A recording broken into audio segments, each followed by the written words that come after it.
안녕하세요. 저에 대한 도리와 의리를 씹던 껌처럼 쓰레기통에 버려버린 버러지의 비참한 최후를 듣게 된 40대 여자입니다. 그 버러지는 바로 제 남편이었던 사람이에요. 어떻게 아무리 그래도 애까지 낳고 함께 살았던 사람을 그렇게 말하냐고 할 수도 있겠지만 거기엔 다 그만한 이유가 있었습니다. 그놈이 자신을 위해 그렇게 내조를 하고 자신의 부모에게도 잘했던 제 뒤통수를 후려쳤었거든요. 그랬으니 믿었던 만큼 배신감도 어마어마했던 거죠. 그리고 저는 저를 배신한 그 인간의 한심한 최후를 얼마 전 듣게 되었는데요. 사람 된 도리를 저버리고 살면 결국 그 앞에 기다리는 건 나락이라는 메시지를 전달하고자 이렇게 사연을 보내게 되었습니다. 그럼 이야기를 시작해 볼게요. 전 어릴 적부터 제 옷가게를 운영하는 게 꿈이었습니다. 때문에 전 오빠와 남동생과 달리 대학에 가지 않고 20살 때부터 동대문 옷가게에서 일을 하기 시작했어요. 일을 배우기 위해서요.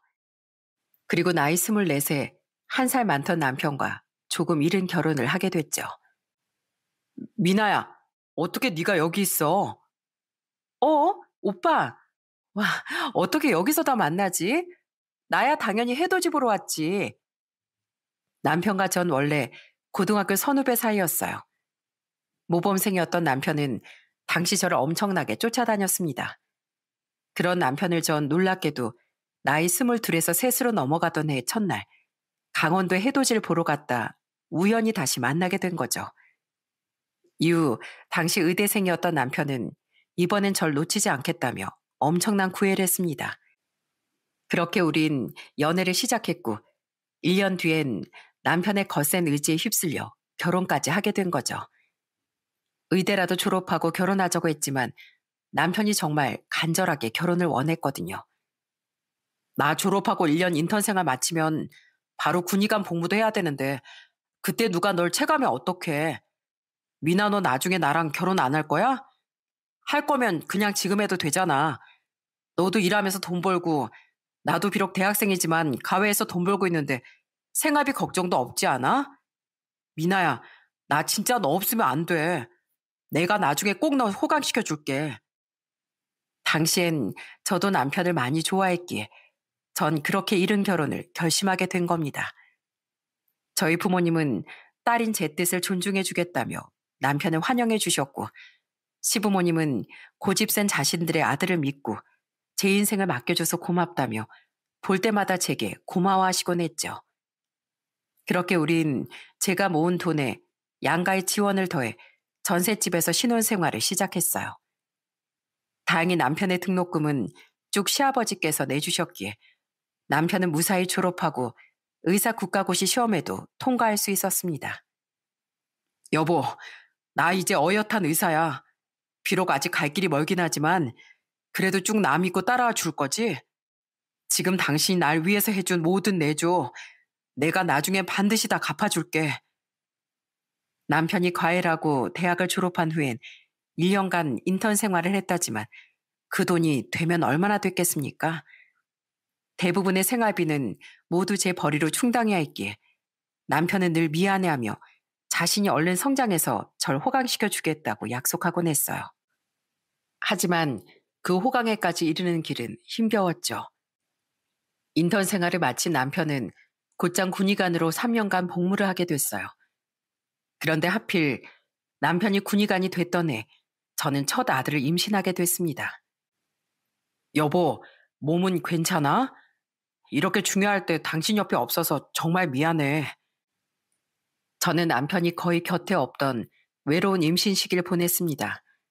하지만 각오는 한 일이었고 남편 또한 힘들 걸 알기에 애써 괜찮다고 말하곤 했죠. 그렇게 전 이듬해 아들을 낳았고 혼자서 육아하는 기간 내내 울기도 참 많이 울었어요. 너무 외롭고 힘들어서요. 그 시기에 친정엄만 절 많이 도와주셨는데 시부모님도 가끔 와서 애를 봐주고 절 도와주곤 하셨습니다. 그리고 절 볼 때마다 정말 많이 미안해 하시더군요. 우리 아들 때문에 네가 고생이 많구나. 나랑 이 양반은 장사를 하느라 자주 와볼 수도 없고 너랑 안 써돈 게 너무 죄송할 따름이야. 그래도 어찌저찌 시간은 흐르더군요. 남편은 3년이 흘러 제대를 했고 곧장 성형외과 레지던트로 근무하기 시작한 해 우린 둘째 아들도 낳았어요. 하지만 여전히 외롭고 힘들긴 마찬가지였죠. 여러분도 아시겠지만 의사가 거의 제대로 잠도 못 자고 집에도 못 들어오는 시절이 바로 그 레지던트 시절이잖아요. 때문에 전 여전히 독박 육아를 해야 했습니다. 여보, 늘 호강시켜 주겠다고 해놓고 이렇게 당신을 고생만 시키는 것 같아서 미안해. 그래도 이제 정말 얼마 안 남았어. 내가 성형외과 전문의 자격증만 따면 진짜 당신을 여왕님처럼 살게 해줄 거야. 여왕님은 됐고 그저 사랑받고 사는 아내 정도면 난 충분해. 힘든 그 시기에 그래도 웃을 수 있었던 것, 늘 제게 미안해하고 고마워하며 다정했던 남편과 조금만 버티면 더 여유롭고 행복해질 미래를 꿈꿨기 때문이었어요. 시간이 흘러 남편은 레지던트 생활을 마친 뒤 드디어 성형외과 전문의 자격증을 따서 성형외과에 취업했어요. 여보, 이젠 진짜 고생 끝 행복 시작이야. 내가 여기까지 올 수 있었던 건 전부 다 당신 덕분이야. 경도야, 너 이젠 정말 애미한테 잘하고 살아야 한다. 아무리 네가 성공한 사람이 됐다고 한들 널 위해 내조해준 안 사람을 잊는다면 그건 짐승만도 못한 짓인 거야. 그때 남편과 시부모님 그리고 착한 시누이까지 모두 제게 고마워해 줬어요. 특히 평소 절 많이 예뻐해 주셨던 시아버진 선물이라며 제게 명품 가방도 사주셨죠. 시아버진 조용하고 인자한 분으로 남편의 여동생인 시누이가 딱 그런 시아버지를 닮아 굉장히 참하고 착했어요. 반면 시모도 제게 잘해주긴 했지만 시아버지와 달리 시모는 굉장히 괄괄한 성격이었습니다. 시부모님은 사시던 동네 시장에서 함께 잡화점을 운영하셨는데 시모는 소문난 동네 싸움꾼이셨어요. 어머, 아주머니, 우리 어머니 머리채 좀 놓으세요. 넌 뭐야? 저 이 집 며느리예요. 아유, 말로 하세요, 말로. 어머님, 괜찮으세요? 두 분이 손주들을 너무 좋아하셨기에 저는 남편이 전문의가 되기 전까진 바쁜 남편 대신 혼자 가끔 애들을 데리고 두 분의 가게에 놀러 가곤 했습니다. 그리고 그때 시모가 다른 시장 상인들이나 손님들과 싸우는 모습을 본 게 한두 번이 아니었어요. 시아버지가 함께 계실 땐 괜찮았는데 꼭 시아버지께서 볼 일이 있어 자리를 비우면 그런 사달이 나곤 한 거죠. 그럴 때마다 전 달려가서 말리고 시모를 감싸곤 했어요. 어머님, 힘들지도 않으세요? 그냥 좋게 좋게 좀 넘어가시지. 왜 꼭 이렇게 싸움을 키우세요? 아우, 이 생채기 좀 봐. 진짜 너무 속상해요. 그래도 너 봤지? 네가 내 며느리랍시고 나 감싸면서 그 여자를 떼어내니까 잔뜩 부러워하는 그 표정. 그 여편넨 며느리들이랑 사이가 안 좋아서 이렇게 찾아와주는 며느리도 없거든. 이 시장 바닥에서 사위 며느리 본 사람들 중에 나랑 네 시애비를 안 부러워하는 사람이 없어. 혼자서 남편 내조해, 맞벌이도 해, 애들도 보살펴, 시부모도 끔찍하게 위해줘. 너 같은 며느리가 또 어디 있냐면서 말이야. 시모는 저만 보면 기분이 좋아진다며 다친 얼굴을 하고도 씩 웃곤 하셨습니다. 너무 우악스럽고 남 험담도 좋아하던 분이었지만 시몬 그렇게 저만은 굉장히 좋아하셨어요. 늘 잔소리를 해도 자신을 감싸주고 자식들을 위해 그렇게 드세게 살아와야 했던 자신을 제가 이해해주고 안쓰럽게 여겨준다는 걸 안다면서요. 그렇게 시간이 흘러 모든 게 안정되고 아이들도 어느 정도 컸으니 제 삶에도 여유가 생기더군요. 때문에 저는 남편이 전문의가 된 뒤 미루고 미뤘던 제 옷사업을 드디어 시작하게 됐고 긴 시간 신중하게 계획했던 만큼 다행히 제 가게는 빠르게 자리를 잡았어요. 게다가 오프라인 매장의 인기에 힘입어 인터넷 쇼핑몰도 시작하게 되니 얼마 뒤 비록 그렇게 돈을 쓸어 담는다던 성형외과 의사인 남편만큼은 아니었지만 그래도 제 수입 또한 어디 가서 겸손 떨 만큼으론 불어나게 됐죠. 생각해보면 그 시기가 제 인생에 있어선 가장 마음 편하고 행복했던 때였던 것 같습니다. 남편도 저도 벌이가 넉넉해지니 우린 좋은 아파트로 이사도 했고 아이들에게 어느 정도는 뭐든 해줄 수도 있었어요. 또한 양가 부모님께도 심적으로든 물질적으로든 아낌없이 효도할 수 있었기에 그때 전 딱 지금만큼만 평생 행복하게 지내면 좋겠다고 생각했죠. 하지만 그 행복은 제 나이 마흔이 끝나갔던 해 어느 날부터 서서히 부서지기 시작했어요. 아버님, 이게 무슨 날벼락이에요? 그때 시아버진 췌장암 사기 판정을 받고 말았습니다. 정말 청천벽력이 따로 없었죠. 그리고 얼마 지나지 않아 시아버진 결국 시한부 판정까지 받으시고 말았어요. 시아버지를 많이 좋아했던 전 당시 사업도 직원들에게 자주 맡긴 채 시모와 교대로 시아버지를 간병했습니다. 시간을 비교적 자유롭게 쓸 수 있던 저와 달리 남편은 병원에 출퇴근을 해야 했고 시누인 결혼 후 지방에 살며 회사를 다니고 있었거든요. 또한 70이 다 된 시모께 모든 간병을 맡기기엔 걱정이 됐으니 제가 발벗고 간병에 나섰던 거죠. 고맙다, 에미야. 너도 직원들에게 맡겼다고 해도 사업도 정신없고 애들도 챙겨야 할 텐데. 남편과 시모는 그런 제게 많이 고마워했습니다. 갈수록 삶의 빛을 잃어가던 시아버지께서도요. 그리고 시아버진 결국 10개월의 투병 끝에 위독한 순간을 맞이하셨죠. 정말 고마웠다, 우리 며느리. 내가 그래도 네가 있어서 우리 아들, 손주들 걱정, 그리고 네 시애미 걱정은 좀 덜고 간다. 얘 경도야, 애미 같은 애 세상에 또 없다. 그러니까 먼저 가는 애모까지 애미한테 꼭 더 잘해주고 살려무나. 애미가 없었으면 너도 없었다는 걸 잊지 말고. 눈은 남편을 보고 계셨지만 시아버지의 손만은 옆에 있던 제 손을 꼭 잡고 계셨어요. 시아버지 마지막으로 우리 착한 며느리 하는 말을 내뱉곤 깊은 잠에 빠지셨죠. 그리고 그로부터 나흘 후 시아버진 아주 먼 여행을 떠나게 되셨죠. 여보, 아무래도 우리 어머니가 너무 걱정돼서 그러는데 우리 어머니 모시고 살면 안 될까? 어머님 괜찮다고 하시지만 아버지가 생각난다면서 어머니 그렇게 애착이 강하던 그 가게도 정리하셨잖아. 그럼 이제 일도 안 하고 집에만 계실 텐데 혼자 텅 빈 집에서 얼마나 외로우시겠어. 이후 전 가게도 정리하고 혼자 남게 된 시모를 정말 살뜰히 챙겼습니다.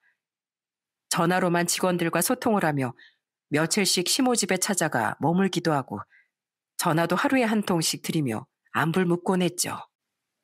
정해진 시간에 계속 출근을 해야 했던 남편과 시누이보단 제가 훨씬 시간이 자유로웠으니까요. 그렇게 시간이 얼마 지나지 않았던 어느 날 남편은 시모를 집으로 모시고 싶다고 제게 말하더군요. 잠시 고민을 하긴 했지만 전 이내 알겠다고 대답했어요. 남편은 제 손을 덥석 잡곤 정말 고맙다고 말하며 울기까지 했습니다. 아니야. 입장 바꿔서 우리 부모님 일이라고 생각해보니까 고민할 것도 없던데 뭘. 나도 당신 입장이었으면 엄마를 혼자 두고 싶지 않았을 거야. 그런데 그 제안을 거절한 건 오히려 시모였어요. 시모는 우리의 합가 제안을 딱 잘라 거절하더니 다른 부탁을 하더라고요. 난 이 나이에 손주들 밥 챙겨주고 괜히 너희들 눈치 보면서 살고 싶지 않다. 게다가 너희들 집에 간다고 한들 거기에 친구가 있니 누가 있니? 그래서 말인데 나 합가 말고 고급 실버타운에 좀 보내주면 안 될까? 실버타운이요? 그래, 거기 들어가면 말벗하고 친해질 내 동년배들도 많을 거 아니니. 알아보니까 거주 공간도 병실 같은 곳이 아니라 뭐 오피스텔이나 아파트 같은 데인데 살기가 그렇게 좋대. 물론 거기 들어가려면 최소 억이 넘는 보증금이 필요하다고 해야 하지만 어차피 평생 살 건데 지금 사는 내 집 빼서 그걸로 보증금하면 되잖아. 대신 다달이 한 100만 원에서 300만 원가량 따로 내야 한다는 그 돈만 너희가 좀 내주면 안 될까? 솔직히 다달이 몇백이면 큰 돈이라고 생각했습니다. 하지만 그 돈이 없다고 우리 생활이 휘청거리는 것도 아니고 평생 열심히 살아온 시모가 안쓰러운 것도 사실이었어요. 때문에 저는 집으로 돌아온 뒤 남편이 시모를 실버타운에 보내드리자고 부탁했을 때 별말 없이 알겠다고 대답했죠. 자식된 마음에서요. 그렇게 대기 시간을 거쳐 이듬해 시모는 한 고급 실버타운에 입주를 하게 됐어요. 보증금이 2억에서 3억 사이에다 다달이 200만 원 넘게 내야 했던 곳이었지만 위치도 남편과 제가 찾아가기 쉬운 서울이고 시설도 그만큼 좋았기에 직접 둘러보니 마음이 놓이더라고요. 시모도 굉장히 그곳에 대해 만족했고요. 고마워요, 새언니. 어려운 결정이었을 텐데 저희 엄마를 위해 그 큰 지출을 허락해줘서요. 저희와 달리 형편이 그리 넉넉지 않았던 신우인 우리와 함께 그 실버타운을 둘러본 뒤 정말 많이 고마워했습니다. 그리고 그 해는 정말 격변의 해였어요. 시모가 실버타운에 들어간 지 얼마 뒤 남편은 그동안 모아뒀던 돈으로 강남의 성형외과 병원을 개원했거든요. 때문에 남편의 일정이 전보다 바빠져 전 남편 없이 아이들과 셋이 혹은 혼자서 시모를 뵈러 종종 가곤 했어요. 시모가 적응은 잘 하시고 있는지 혹시 외롭진 않으신지 걱정이 돼서요. 며느님, 저희도 이런 말씀 드리는 게 죄송스럽지만 시어머니께 잘 말씀 좀 드려주세요. 입주자분들 민원이 벌써 3번째 들어왔어요. 처음엔 시모는 같은 입소자분들과 어울리기도 즐겁고 지내기도 쾌적하다며 그곳에 잘 적응하는 모습을 보였습니다. 그런데 한 1년쯤 지났을 때부터 저는 실버타운 관계자분께 시모에 대한 민원이 들어오고 있으니 주의를 좀 시켜달라는 부탁을 받았어요. 자신이 직접 말을 해봐도 듣질 않으신다면서요. 그러니까 시모는 그곳에 적응을 하며 그곳에서도 그렇게 드센 모습을 보인 모양이더군요. 할머니들뿐 아니라 할아버지들 사이에서도 시모는 대장 노릇을 하며 마음에 안 드는 분들을 험담하고 그렇게 편가르기도 했다네요. 어머님, 요즘 여기서 민원 제기를 받으셨다면서요. 어머님, 다들 여긴 편한 노후를 보내려고 들어오시는 거잖아요. 어머님도 마찬가지고요. 그러니까 이젠 다른 분들하고 좀 좋게 지내보세요. 마음에 좀 안 드는 게 있어도 좀 참아도 보시고요. 나중에 저한테 불평하시면 제가 다 들어드리고 같이 욕도 해드릴게요. 시모의 성격을 알고 있던 전 조심스레 시모를 설득했습니다. 하지만 제 앞에서만 알겠다고 대답하곤 시몬 여전히 실버타운에 분란을 일으키시더군요. 실제로 전 그 모습을 직접 눈으로 목격하기도 했어요. 설득을 하다 안 되니 전 시모에게 제발 다른 분들과 잘 좀 지내시라고 타박까지 섞어서 부탁하기에 이르렀습니다. 어머님, 진짜 왜 이러세요? 들어보니까 어머님이 다른 할머니에 대해 할아버지들께 꼬리를 쳤다고 말하고 다니신 것 같은데 진짜로 그 할머님이 다른 할아버지들과 어울리셨든 말든 그냥 두셔도 되잖아요. 왜 자꾸 사람들하고 부딪힐 일을 만드세요? 그 못생긴 여편네가 영감들이랑 어울리긴 뭘 어울려? 그냥 나한테 불만 가지는 게 마음에 안 들어서 내가 지어낸 소문으로 골탕 좀 먹인 거지. 그렇게 기를 콱 밟아놔야 감히 나한테 기어올 생각을 그 여편네도 다른 노인네들도 못할 거 아니야? 사회는 어딜 가든 약육강식인 거야. 너도 저번에 봤지? 이미 내 편에 서서 여기 주도권을 확 틀어진 다른 여편네들. 아니 근데 왜 넌 항상 나만 잘못됐다고 화를 내는 거니? 왜 이 시애미를 가르치려고 들어? 대학도 안 나온 애가. 네? 뭐라고요? 그게 대학 안 나온 거랑 나온 거랑 무슨 상관이에요? 그리고 여기가 경쟁하고 그런 것도 아닌데 약육 강식이 왜 필요해요? 그거 진짜 억지예요, 어머님. 그날 시모는 오히려 그런 저에게까지 생트집을 잡으며 짜증을 내더군요. 사실 시모가 조금씩 변한 건 그로부터 한 달 전쯤부터였어요. 평소에 제가 가면 그렇게 좋아하던 사람이 넌 바쁘지도 않냐며 제게 시큰둥해하는 모습을 보이고 뭔가 냉기가 흐르기 시작했거든요. 그런데 그날은 저를 저런 식으로 무시까지 했던 거예요. 너무 기분이 상했던 전 그날은 그 자리에 있는 둥 마는 둥 하다 그냥 집으로 돌아와 버렸습니다. 그리고 그 이후로도 시모는 저를 썩 달가워하지도 않고 아예 자주 오지 말라고 목까지 박더라고요. 미안해 여보. 내가 대신 사과할게. 아휴 진짜 우리 어머니 왜 그러시냐. 내가 나중에 다시 전화해서 잘 말씀드려 볼 테니까 기분 풀어. 어머님이 어떻게 나한테 그렇게 말씀하실 수가 있어? 내가 뭐 괜히 그래? 다 어머님을 위해서 하는 소리지. 그러게. 아휴 우리 어머니 진짜 노망이라도 나셨나. 남편은 서운해하는 제 편을 들며 제게 사과라더군요. 게다가 허리춤에 손을 얹고 가장되게 자신도 화가 났다고 씩씩대는 남편의 행동을 보니 저도 모르게 웃음이 났죠. 그렇게 늘 제 편이 되고 저에게 미안해하던 남편이 있었기에 저는 마음이 상했어도 이후로도 한 번씩 여전히 시모를 뵈러 갔던 거예요. 혼자는 아니고 가끔은 아이들과 가끔은 남편과 함께요. 하지만 저도 사람이다 보니 절 반가워하지도 않던 시모에게 전만큼 자주 가게 되진 않더라고요. 어? 여기 어머님 실버타운 근처잖아? 시간이 흘러 시모가 실버타운에 들어가고 남편이 병원을 개원한 지 2년쯤 지났던 어느 날이었어요. 그날 거래처에 일이 있어 들렀던 전 그 동네가 시모가 있는 곳과 그리 멀리 떨어지지 않았다는 사실을 새삼 떠올렸죠. 예전에 저였다면 생각할 것도 없이 시모에게 들렀겠지만 그날은 망설여지더라고요. 시모가 절 달가워하지도 않을 거 뭐하러 가나 싶어서요. 하지만 전 이내 시모의 실버타운으로 차를 몰았습니다. 시모에게 다녀온 지도 꽤 되기도 했고 그래도 근처에 왔으니 인사하고 가는 게 며느리 된 도리지 싶어서요. 아직 성형외과 자리 잡게 하느라 여전히 바빴던 남편을 대신해서라도요. 그런데 그때의 제 선택은 제 인생을 뒤바꿔주고 말았습니다. 안녕하세요, 할머니. 그 드세 노인네네 며느리로구만. 실버타운에 도착해 시모에게 향하던 전 시모의 옆 세대 거주하시던 할머니를 바로 앞 복도에서 마주치곤 인사를 드렸습니다. 그 할머니는 다른 할머니 두 분과 함께 대화를 나누고 계시다 저를 알아보곤 인사해 주셨죠. 이미 저와 두어 번 마주쳐서 얼굴 정도는 아는 사이였거든요. 그렇게 예의상 인사를 드리고 지나치려는데 갑자기 그 할머니께서 절 불러 세우시더군요. 저기 세대 잠깐만.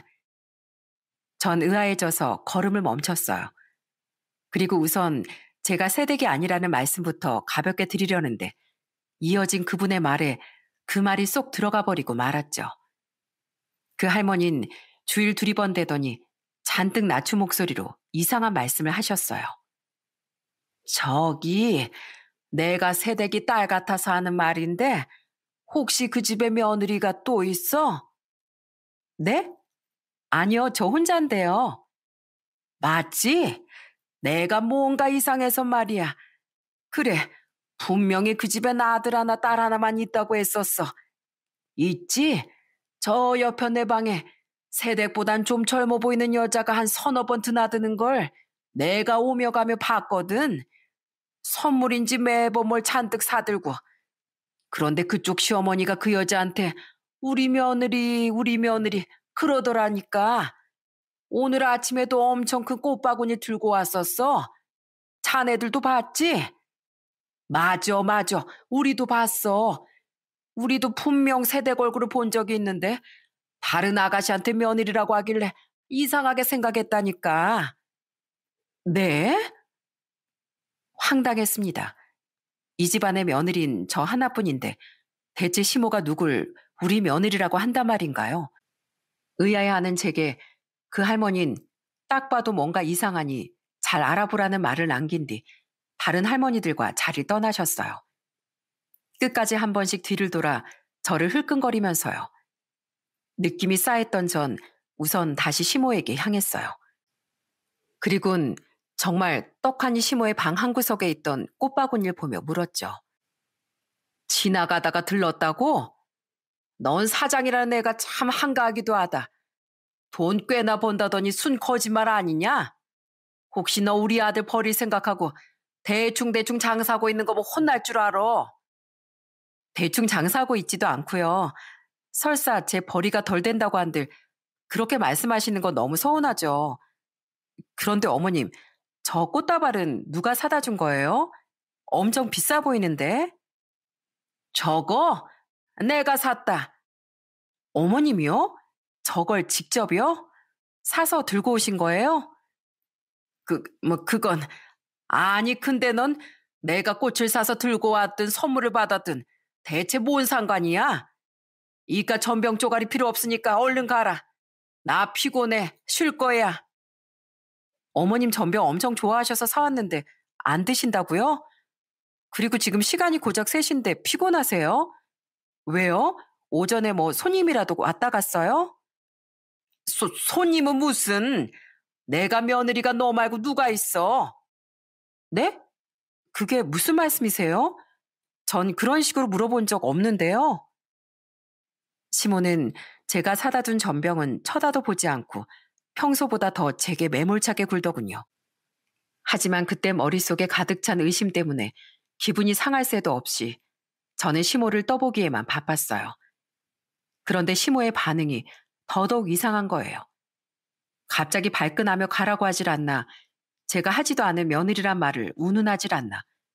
이건 누가 봐도 미심쩍은 상황이잖아요. 더 물어볼 것도 없겠다 싶었던 전 이만 가보겠다며 사갔던 전병을 그대로 들고 나왔습니다. 여전히 당황한 모습의 시모는 왜 괜히 와서 사람을 피곤하게 만들어? 하며 끝까지 버럭하더니 제 뒤로 문을 쿵 닫아버렸죠. 믿기지 않았지만 이건 분명 남편의 바람과 관계된 일인 것 같더군요. 하지만 이런 사연들에 나오는 다른 남편들처럼 제 남편은 저에 대한 태도가 냉랭해졌다거나 저와 사이가 멀어진 적도 없었어요. 오히려 전보다 훨씬 다정해졌었죠. 딱 하나 의심이 갔던 건 여전히 성형외과를 자리 잡게 하느라 일이 바쁘다며 퇴근이 늦고 주말에도 자주 출근을 했다는 것뿐이었는데 그게 바람이라고 생각하면 또 딱 들어맞더라고요. 우선 저는 제발 아니길 바라며 돈을 주고 남편의 뒷조사를 의뢰했습니다. 이건 사모님 남편분 바람난 거 맞습니다. 한 1년쯤 전부터였던 것 같네요. 여기 제가 미행해서 찍은 그 여자랑 남편분 사진입니다. 하지만 불길한 예감은 빗나가질 않더라고요. 시모의 실버타운에 드나들었다던 그 여잔 남편과 1년 전부터 바람이 난 상간녀가 맞더라고요. 상간녀는 남편의 병원에 시술을 받으러 다녔던 환자였더군요. 직업은 없는 여자였는데 주소지가 강남의 고급 아파트인 걸 보니 돈이 있는 집 여자인 것도 같았죠. 사진을 보니 생긴 것도 저보다 어려 보이고 비록 딱 봐도 성형을 덕지덕지 하긴 했지만 본판 자체가 예쁘장한 여자인 것도 같았고요.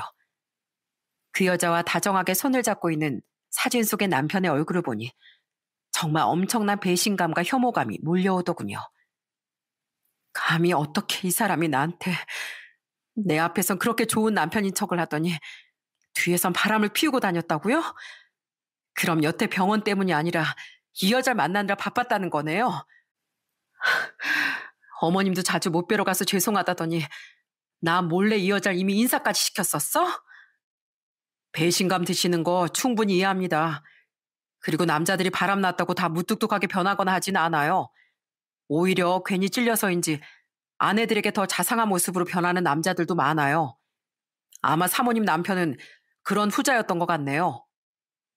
사무적인 위로를 남기고 심부름센터 직원은 자리를 떠났습니다. 하지만 저는 너무 큰 충격과 배신감에 그 뒤로도 한동안 자리에 앉아 부들대기만 했죠. 크게 분노했지만 저는 우선 조용히 때를 노리며 기다렸어요. 이혼할 때 하더라도 좀 더 많은 증거를 잡아야 하기도 했고 그 상간녀의 얼굴도 직접 눈으로 한번 보고도 싶었거든요. 그리고 며칠 뒤 드디어 때가 찾아왔어요. 미안해 여보. 나 오늘 당신이랑 저녁 못 먹을 것 같아. 친구 부모님이 돌아가셨다는 연락을 갑자기 받아서 오늘 병원 일 끝나면 장례식장에 가봐야 돼. 그날은 저와 남편의 20번째 결혼 기념일이었습니다. 우린 결혼 기념일만은 꼬박꼬박 외식을 했었어요. 하지만 솔직히 제가 그 상황에 남편과 얼굴을 맞대고 외식을 하고 싶었겠습니까? 그런데 고맙게도 그날 아침 남편이 먼저 그날 식사를 못할 것 같다고 하더라고요. 저는 남편이 왠지 거짓말을 하고 또 그 여자를 만나러 갈 것 같다는 촉이 왔어요. 때문에 저는 애써 아무렇지 않은 척 알겠다고 대답한 뒤 그날 저녁 남편의 병원 건물 주차장에 제 차를 대고 남편이 퇴근하기만을 기다렸죠. 그럼 그렇지. 병원에서 검은 양복으로 갈아입고 가겠다고 옷까지 챙겨가더니 아침에 나갈 때 입었던 옷 그대로네. 역시나 남편은 아침에 입고 나갔던 복장 그대로 퇴근한 뒤 차를 몰고 가더군요. 저는 조용히 남편의 뒤를 쫓기 시작했습니다. 솔직히 제가 미행을 해본 것도 아니니 놓칠 뻔한 것도 여러 번이었어요. 하지만 다행히 제가 놓치기 전에 남편 차가 도착한 곳은 병원에서 10분 정도 떨어진 가까운 고급 레스토랑이더라고요. 남편이 그 앞에 주차를 하고 레스토랑에 들어가는 모습을 지켜본 뒤 저 또한 함께 주차를 마치고 레스토랑 안으로 들어갔습니다. 와인 시키자고? 오빠 차 가져왔다며. 대리운전 부르면 되지. 아니면 어차피 장례식장 갔다가 늦는다고 집사람한테 말해놨으니까 술 깰 때까지 근처에서 쉬다 갈까? 아이, 몰라. 오늘 결혼 기념일이라더니 이래도 돼? 벌써 20년째 보고 사는 똑같은 얼굴 지겨워 죽겠어.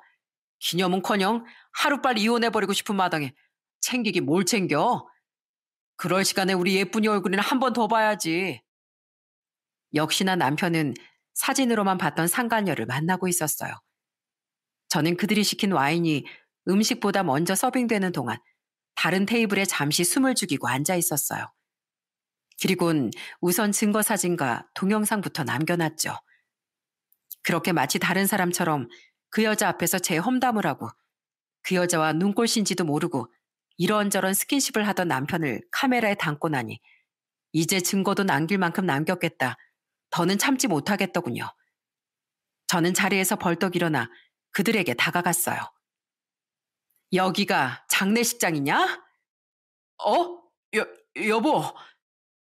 그리고는 그들의 테이블 앞에 서서 남편에게 비아냥대며 말을 걸었습니다. 앉아서 절 올려다본 남편은 무슨 귀신 본 사람처럼 얼굴이 하얗게 질리더군요. 그리고 그 앞에 앉아있던 상간녀는 잠시 당황하는 것 같더니 이내 거만한 표정으로 이러더라고요. 뭐야, 이 사람이 오빠 아내야? 생각보다 더 별거 아니네. 의사 아내면 품격에 맞게 좀 더 잘 갖춰 입고 다니지. 거적대기도 아니고 저게 뭐야? 주름은 또 왜 저렇게 자글자글해? 오빠, 성형외과 원장이라는 사람이 아내 얼굴에 빵빵이라도 좀 놔주지 저게 뭐야? 데리고 다니기 엄청 창피했겠다. 이러니까 남편이 바람을 피우지. 이봐요. 찌질하게 여기까지 미행이라도 한 거예요? 내가 미행을 했든 안 했든 그게 너랑 무슨 상관이야? 입에서 똥내 나니까 입 닫어. 몸을 더럽게 놀리고 다니면 부끄러운 줄이나 알아야지. 어디 낄 때 안 낄 때 구분 못하고 입을 놀려? 뭐라고요? 조용히 하라고 이 상간녀야. 너야말로 유부남 옆구리에 깨어차고 다니는 거 창피하지도 않니? 학교 다닐 때 도덕 안 배웠어? 하긴 제대로 배운 인간이라면 이런 짓도 못하지. 이 여자가 진짜? 야, 난 보잘것없는 집안 딸인 당신하고 다르게 강남에서 떵떵거리고 사는 집안 외동딸이야. 게다가 당신보다 나이도 6살이나 어리다고. 난 당신처럼 치열하게 안 살아도 부모님이 해주신 아파트에서 골프도 치고 취미생활하면서 고상하게 사는 너랑은 차원이 다른 노블레스다 이 말이야. 그런 날 붙잡으면 이 사람도 확실한 사회적 지배계층으로 자리 잡을 수 있을 텐데 이 남자가 미쳤다고 보잘것없는 당신 옆에 계속 붙어 있겠어? 애초에 이 사람은 당신 같은 거랑은 어울리지도 않는 남자였어. 그래. 나랑은 안 어울리는 남자였다는 걸 나도 20년 만에 알았네. 지가 좋다고 그렇게 쫓아다녀서 꽃다운 나이에 결혼도 해줘. 전문의 되기까지 혼자 거의 독박 육아하면서 내조해줘. 자기 아버지 돌아가시기 전까지 간병해줘. 게다가 자기 부탁으로 자기 엄마 모시려고까지 했던 날 고작 여자의 눈이 돌아서 배신할 이런 쓰레기인 줄은 내가 진즉 못 알아봤네. 여보, 그만해. 사람들 다 쳐다보잖아. 교양 없게. 그리고 이 사람 당신이 그렇게 함부로 대할 사람 아니야. 충분히 배우고 좋은 집안 딸이고 내가 사랑하는 사람이야. 미안하지만 솔직히 당신처럼 시장에서 장사하는 사람보단 나랑 훨씬 어울리는. 그래, 어차피 이렇게 된 거 잘 됐네. 안 그래도 당신한테 미안해서 이혼하자는 말을 못 꺼내고 있었는데 잘 됐어. 나 당신이랑은 헤어지고 이 사람과 재혼하고 싶어. 내 진짜 운명의 짝은 이 사람이었는데 내가 너무 서둘러서 결혼을 했던 거야. 그러니까 우리 그만 이혼하자. 말 같지도 않은 말을 하던 상가녀의 말을 들어보니 역시나 좀 사는 집안의 여자였더군요. 솔직히 그 여자가 뭐라고 떠들던 그건 제게 하나도 상처가 되지 않았어요. 벌레가 웽웽대는 소리에 짜증은 날지언정 상처를 받는 사람은 없으니까요. 그런데 그런 상간녀를 감싸며 싹싹 빌기는커녕 뻔뻔히 이혼을 통보하던 남편에게만큼은 도저히 평정심을 유지할 수가 없겠더군요. 저는 그들 앞에 놓여있던 와인잔을 양손으로 들어올려 순식간에 그들의 머리에 그 잔 속의 와인을 부어버렸어요. 진짜 이 옷이 얼마짜린데. 당신 진짜 공공장소에서 뭐 하는 짓이야? 그리곤 그들이 흘러내린 와인에 눈을 뜨지 못하고 호들갑을 떨고 있던 사이 그 한심한 모습을 얼른 사진으로 찍어버렸죠. 마지막으로 전 그곳을 나오기 전 남편에게 소리쳤어요. 교양이 없어? 넌 교양이 넘쳐서 조강지철 두고 바람을 피우냐? 넌 사람도 아니야, 이 멍멍이 자식아. 적어도 사람이라면 너 하나만 믿고 청춘을 바치고 네 부모에게도 둘도 없이 잘했던 나한테 이럴 수가 없어. 너 돌아가신 네 아버지가 남기신 말 기억하지? 애초에 내가 없었으면 지금의 너도 없었다고. 내가 네 인생에서 빠지는 순간부터 네 인생은 와르르 무너져 내려 버릴 거야. 넌 하늘을 똑바로 쳐다볼 자격도 없는 죄인이니까 앞으로는 땅만 쳐다보고 살아. 알았어? 어디 한 상의 바퀴벌레들끼리 하하호 잘 살아봐라. 하늘이 천벌을 내리나 안 내리나. 저는 겨우 얼굴을 휴지로 닦고 일어나려는 남편을 밀어서 주저앉힌 뒤 뒤통수를 퍽 하고 한 대 때려주곤 그곳을 나왔습니다. 이후 제가 곧장 찾아간 곳은 시모가 있는 실버타운이었어요. 저는 이 시간에 또 무슨 일이냐며 짜증을 내던 시모에게 다짜고짜 와인을 뒤집어 쓴 그 연놈들의 사진을 보여줬습니다. 이게 누군데 보여주는 거야? 처음엔 진짜로 못 알아봤는지 시모는 어리둥절해하며 묻더군요. 저는 그런 시모에게 비웃음을 지으며 대답했어요. 잘 보세요. 감히 20년 넘게 자기를 내조하고 자기 부모까지 지극정성으로 모셨던 조광지철 배신한 버러지랑 그 버러지랑 같이 놀아난 쓰레기잖아요. 바로 어머님 아들이랑 어머님도 잘 아시는 어머님 또 다른 며느리요. 어머님한테 꽃바구니도 사다 준. 제가 너무 분해서 이렇게 응징해주고 막 오는 길이에요. 이게 그 애들이라고? 아니, 근데 네가 그 꽃바구니를 어떻게... 혹시 여기 노인네들 중 하나가 너한테 오늘 말해줬냐? 맞지? 이거 어떤 인간이야? 어? 이내 그들의 얼굴을 알아본 시모의 얼굴은 사색이 되더군요. 그리고 눈치를 챘는지 제게 진실을 알린 사람의 정체를 사납게 캐묻더라고요. 저는 그런 시모에게 카랑카랑한 목소리로 소리쳤습니다. 그게 뭐가 중요해요? 그러니까 평소에 잘 좀 살지 그러셨어요. 어머님, 언젠 우리 며느리가 최고라더니 돈 많은 새 며느리감 나타나니까 눈이 확 도셨나 봐요. 어머님 나중에 하늘에 가서 아버님 얼굴 어떻게 보려고 그러세요? 아버님이 지금 어머님 이 꼴을 보면 참 잘했다고 칭찬해 주시겠네요. 네 시애비가 좀 예뻐해 줬기로서니 네가 이 시엠이 무서운 줄을 모르는구나. 그래, 예전엔 너한테 고맙기도 했었다. 근데 그게 뭐? 그게 돈이 되니 뭐가 되니? 내 남편이 좋아하지 않으면 그게 뭐? 어차피 간 사람인데 그 인간이 하늘에서 나랑 내 아들 인생을 책임져 준다니? 우리 새 며느리 감인 그 앤 올 때마다 나한테 비싼 선물도 턱턱 쥐어준다. 게다가 우리 아들이랑 나중에 재혼하면 지금보다 훨씬 목 좋은 곳에 무려 5층짜리 병원도 세워준다는데 내가 걔를 어떻게 안 예뻐해? 지금 어머님이 여기서 편하게 살고 있는 것도 다 제 배려가 포함돼서 그런 건 생각도 못 하시네요. 하긴 모전자전이라고 자식이 저에 대한 고마움을 모르는 버러진데 어머님이라고 오죽하시겠어요? 창피한 줄 아세요. 이 집안에 진심을 다한 제 뒤통수 이렇게 후려친 것도 아들이 그런 버러지로 키운 것도 전부 다요. 그건 내가 알아서 할 테니까 넌 신경 꺼라. 그래, 이렇게 나랑 우리 아들한테 화풀이까지 다 했으면 이만 이혼해라. 안 그래도 우리 아들이 너랑 언제 이혼해야 하나 전전긍긍했는데 잘 됐구나. 우리 아들이 다 좋은데 딱 하나 처가 위세가 별로라서 늘 아쉽다고 생각했었다. 그런데 이렇게 늦게나마 부잣집 딸내미가 우리 아들의 친가를 알아보고 다가와주니 얼마나 좋니? 애초에 너한테 그 자리는 어울리는 자리가 아니었으니까 그만큼 누리고 살았으면 이제 그만 비켜라. 네, 안 그래도 이딴 집안엔 더 이상 남아있을 생각도 없었거든요. 아줌마, 어디 똑같은 인가들끼리 똘똘 뭉쳐서 잘 살아보세요. 그게 꽃길일지 똥밭일지 모르겠지만 남편처럼 시모 또한 제게 미안하다는 사과도 제대로 하지 않더군요.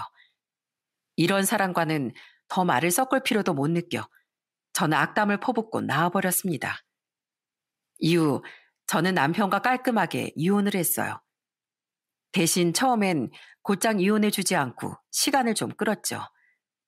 잘못을 뉘우치지도 않던 그놈에게 받아낼 거라도 다 받아내려고요. 역시나 그 여자에게 눈이 돌아버린 그놈은 결국 제발 해달라는 대로 해줄 테니 이혼만 해달라고 부탁하더군요. 저는 잘 걸렸다 싶어 조건을 제시했어요. 당신이 재산 형성에 더 많은 기여를 했다고 해도 난 내가 충분히 당신보다 더 많은 재산을 가져갈 자격이 있다고 생각해. 그러니까 지금 재산의 절반, 아니, 그 훨씬 이상을 나한테 넘기고 양육권이랑 애들 성인 될 때까지 양육비까지 일시불로 더해서 지급해. 어차피 애들 벌써 16, 18살이라 성인 될 때까지는 얼마 남지도 않았으니까. 일시불로? 그래. 난 당신이랑 애들 문제로라도 오래 엮여있고 싶지 않거든. 그럼 내가 귀찮은 위자료 청구는 당신한텐 따로 안 하고 이혼도 깔끔하게 마무리해줄게. 어차피 그 여자 집에 돈이 썩어난다며? 뭐 그 정도 준다고 해도 앞으로 부자 될 당신한테 푼돈 아니야? 남편은 덥석 미끼를 물었고 그렇게 저는 아주 유리한 재산 분할을 받고 이혼을 하게 된 겁니다.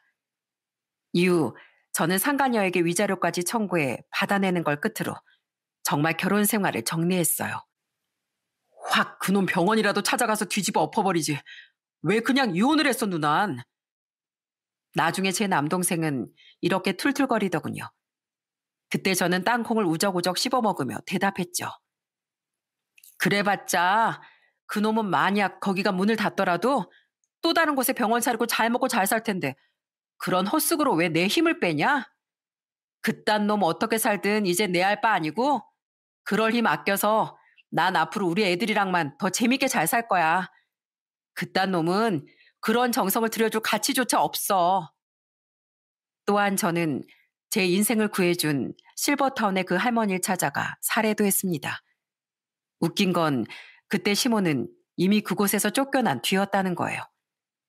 입주자들의 편의를 위해 존재했던 입주자 행동 규칙을 위반했다는 이유로 퇴거 조치가 된 거죠. 다른 입주자들에게 계속된 불편을 끼치고 주의를 줬음에도 불구하고 행동이 개선되지 않았다는 이유로요. 덕분에 그날 전 시모와 마주칠 걱정은 하지 않을 수 있었네요. 아유, 난 이런 거 받으려고 한 건 아닌데 그냥 그 옆편 내가 너무 얄미워서 어떻게든 골탕 먹이고 싶어서 말했었던 거야. 지금은 그 옆편 내가 쫓겨난 덕분에 여기가 다시 평화로워졌어. 그 옆편 애랑 편먹고 활개치고 다니던 여자들도 다시 귀가 확 꺾였고 아무튼 이혼을 했다지? 잘 됐네, 세대. 축하해. 전부터 말씀드리고 싶었는데 저 세대가 아니에요, 할머니. 저 일찍 결혼해서 유부녀 된 지 20년이나 된 헌댁이었어요. 아유, 그랬어? 그래도 내 눈에 새댁처럼 곱고 예쁘기만 하구만. 앞으론 절대 그런 몹쓸로 만나지 말고 꼭 제대로 된 놈 만나서 행복하게 살아. 전 이제 재혼 안 하고 우리 애들만 보고 살 거예요. 그래도 그렇게 응원해 주셔서 감사해요.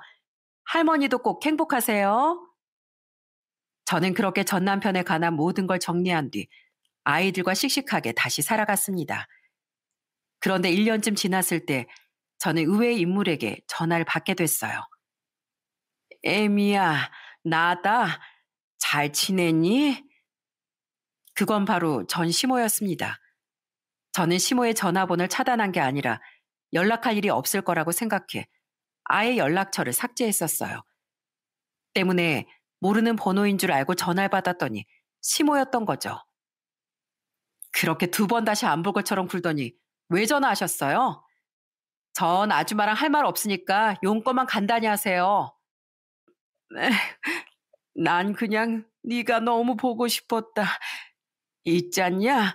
우리 아들이랑 붙어 먹었던 그 기집애 순 사기꾼이었다.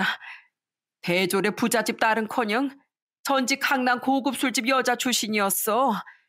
그래서 전에 벌어뒀던 돈으로 그 고급 아파트에서도 살고 있었던 거야. 심지어 그것도 월세였어. 그때 시모가 말해준 진실은 엄청나더군요.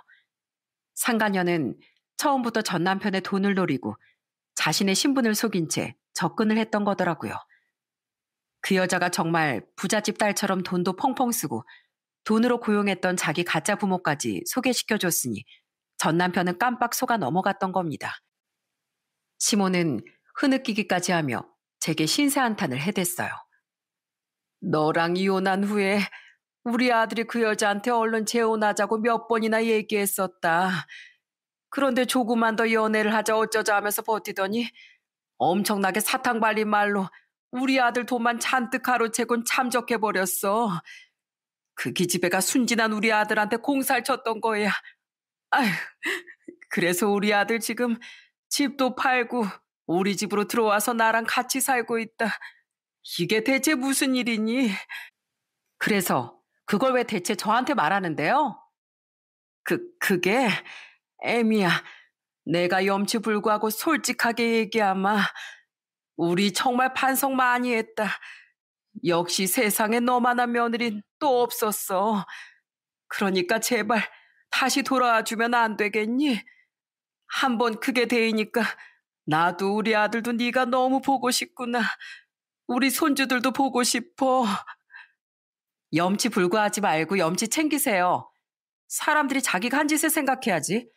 다 자업자득입니다. 그리고 어디서 감히 애들을 입에 담아요? 그렇게 돈 많다던 그 사기꾼한테 속아서 애들은 생각지도 않고 우리를 버렸으면서 애들은 자기들 아빠랑 할머니 얘기만 나와도 몸서리를 쳐요. 어떻게 사람들이 그럴 수가 있냐면서요. 그러니까 뻔뻔하게 이제 와서 우리 찾지 말고 둘이 알아서 사세요.